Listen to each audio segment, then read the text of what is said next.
What's up, guys? Matt Brown here for thelines.com, playpicks.com, and it is finally here.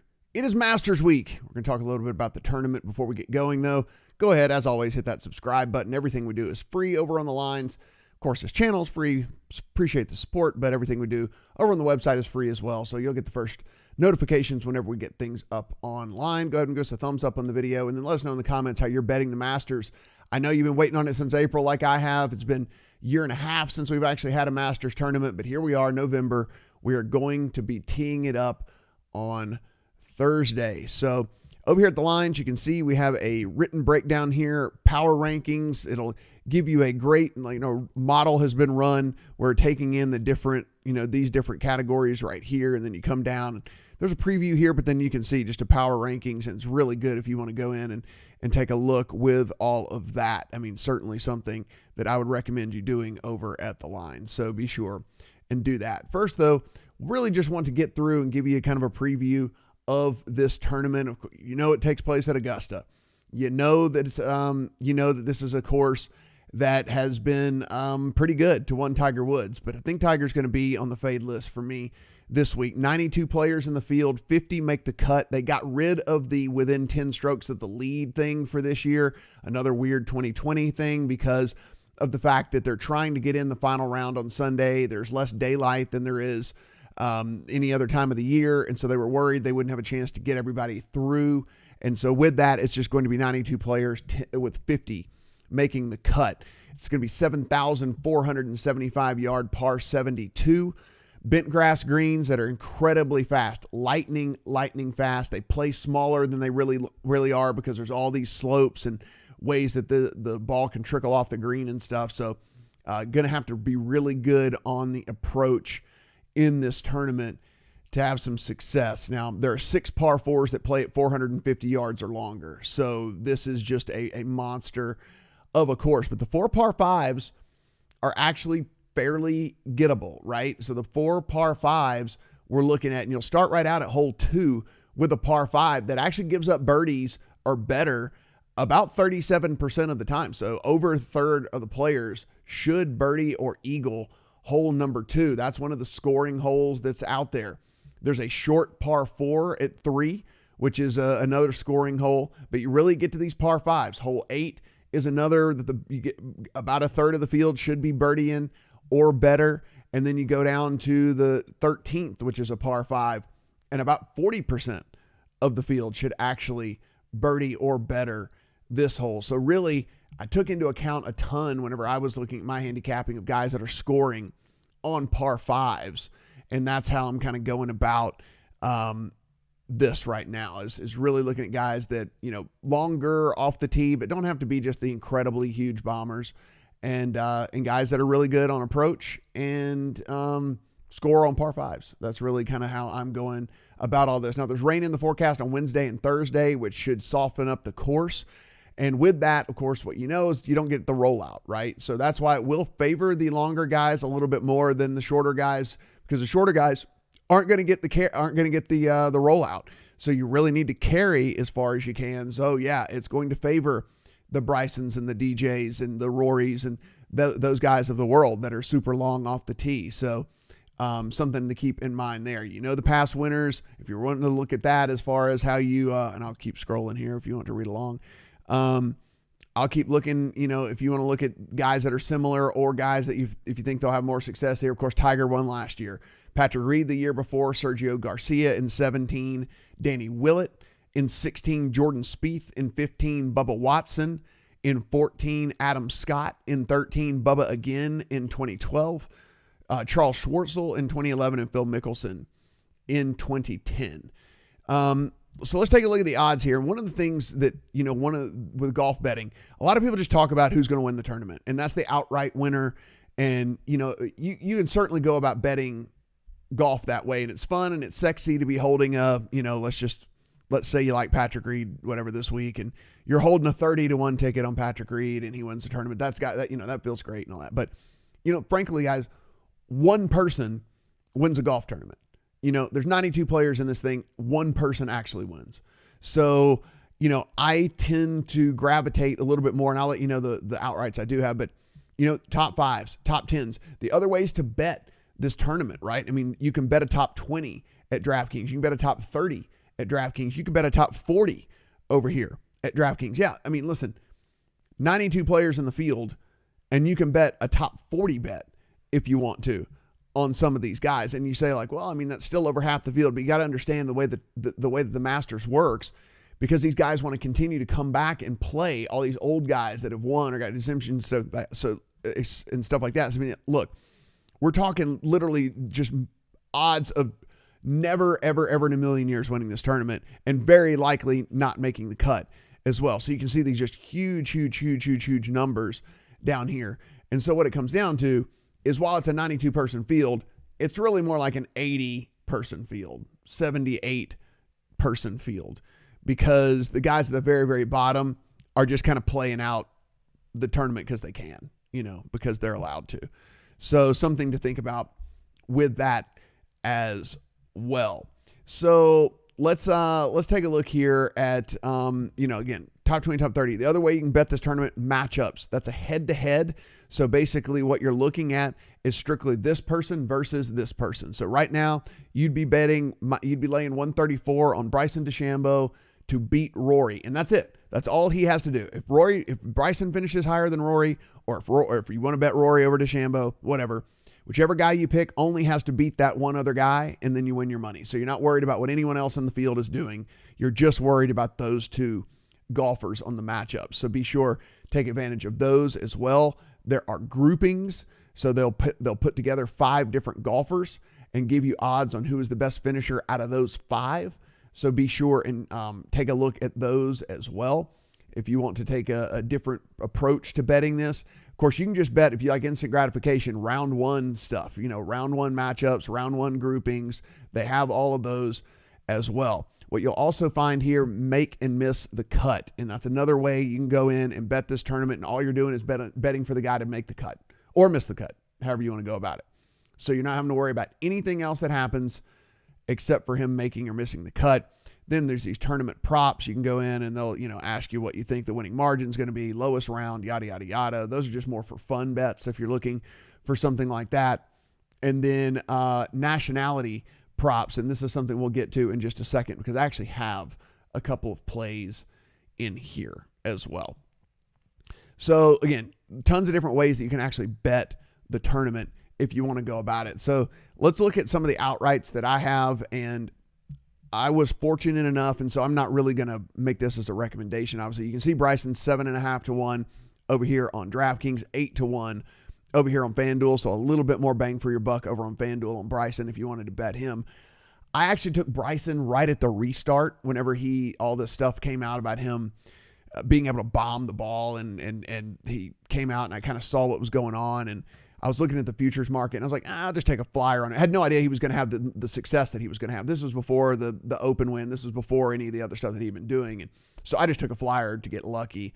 But I have a 33 to 1 ticket on Bryson, actually. So hard for me to recommend him at the price that he's at right now. But, the guy's going to be longer than everyone on the field, in the field. And like I said, he is one of the guys that is not going to be affected by the fact that the ball's not going to roll out. He's still going to be out there further than everybody else. And so something to think about with that. I do, on the other hand, have some outrights in my account, and I did take Dustin Johnson. Actually, picking Dustin Johnson to win this isn't even a playing the number type thing. I think Dustin Johnson is best suited for this. Coming in great form, 7 straight finishes for Dustin Johnson of tied for 12th or better so far in 2020. If you look at his course history here at the Masters, which I tend to weight a lot more at this course than really any other course there is. Because listen, the Masters is played at the same place every single year. Very few changes to the course as well over the course of the years. So unlike these other tournaments that rotate courses and all of that, like these guys come back to this place every single year. So I do think course history matters at the Masters, not necessarily at any of these other tournaments. Dustin Johnson at the Masters, 5 straight finishes of tied for 13th or better. So the guy is just getting it done. If you don't like him outright, certainly a top 10, top 20 type play for Dustin Johnson. It seems like a really good way to go about it for me. Have him in my account already. A little bit further down the list, another guy that I've got in my account, and this is from an outright perspective, is Bubba Watson. You can see he's 33-1 here on DraftKings. Over on FanDuel, do we get a better price on Bubba? We do not. He's 30-1 over here, so we'll come back to DraftKings at 33-1 on Bubba. If you take a look, listen, Bubba is, I talked about how much I love par 5 scoring, on this course. This is really where you attack Augusta. Last 24 rounds, who is leading in strokes gained on par 5s? Bubba Watson. He's coming in excellent form. He is scoring on par 5s, which I told you was incredibly important to me. And also, he's gained at least 4.8 strokes tee to green in 5 straight tournaments. I mean, Bubba is coming in super awesome form, and like him at 33-1. But listen, top 5 at 6-1, top 10 at 3-1 as well. And so, really do like me some Bubba Watson this week, and hopefully he is able to get it done. One of the longer shots that I do have in my account as well. Rolling on down, and listen, I don't necessarily even agree, think that you should do this. I told you I love course history here. Horses for courses. And look, Ricky Fowler has just absolutely had unbelievably good success at the Masters. And so you're looking at a guy that he's finished runner-up at this tournament. He's been in the mix at this tournament, in the top 10 several different times. He's not coming in good form. He doesn't have recent stuff that I can point to you like I can for a guy like Bubba. It's just, I really like the fact that Ricky has played so incredibly well at Augusta, got a lot of experience here, and this course just seems to fit him pretty good. When his irons are on, can definitely get it going. When he's rolling the putter, rolling the ball well with the putter, that Ricky can get on a birdie streak as well. And so, again, maybe not one you want in your account, but I did want to disclose all the ones, that I kind of have going on in my account. Here's the deal. Behind Dustin Johnson, I said I think that he's going to win. Right next to him, I mean, literally right next to him in every model that I've run, all the simulations that I've tried to do, is Jon Rahm. It's basically Jon Rahm and Dustin Johnson for the things that I find important in this tournament. Jon Rahm sitting at 10-1. I wanted to show you this other way here that you can bet Jon Rahm if you wanted to. So Jon Rahm at 10-1 has to beat Bryson, has to beat Dustin Johnson, has to beat Justin Thomas, Xander, Brooks Koepka. And the reason I'm just naming Americans or Australians, if you want, Jason Day, or Japanese guys and Hideki, is because you can do these nationality props. And you come up here in Europe, and you hit Europe. And this actually fell since yesterday. It was over 3-1 yesterday. So Jon Rahm, to be the top European player, you're getting plus 275 on him. And you look, it's basically then at that point, Jon Rahm versus Rory and Tyrrell Hatton, as opposed to all those other guys that I just named, right? So Jon Rahm basically has to beat Rory and Tyrrell Hatton as far as winning this bet. And you're getting 275 on it, where you're only getting 10-1 for him to win. He has to win the whole tournament.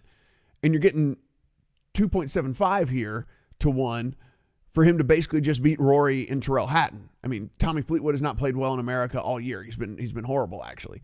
Fitzpatrick will be around, but he's not, he's not in Jon Rahm's level. And so just an alternative way you can go about betting this, where you're not getting that much worse odds for him having to beat far fewer people. Because again, you're getting 10-1 on Rahm, but he has to beat Bryson, Dustin, JT, Xander, Koepka, come down here, Jason Day, Hideki, Patrick Reed, Finau, Bubba, all these guys, Morikawa, Webb Simpson, all Americans or Australians, whatever, Japanese guys, he has to beat every single one of those. And that nationality prop, he basically only has to beat the European players. And that almost comes down really to just Rory and Tyrrell Hatton.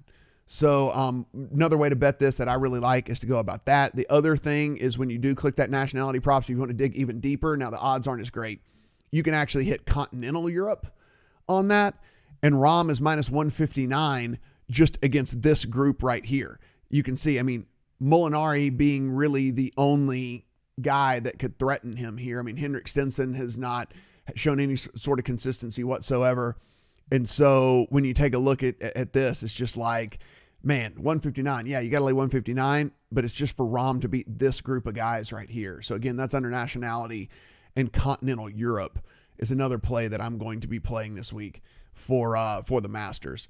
One last thing I want to hit on here is the make miss cut.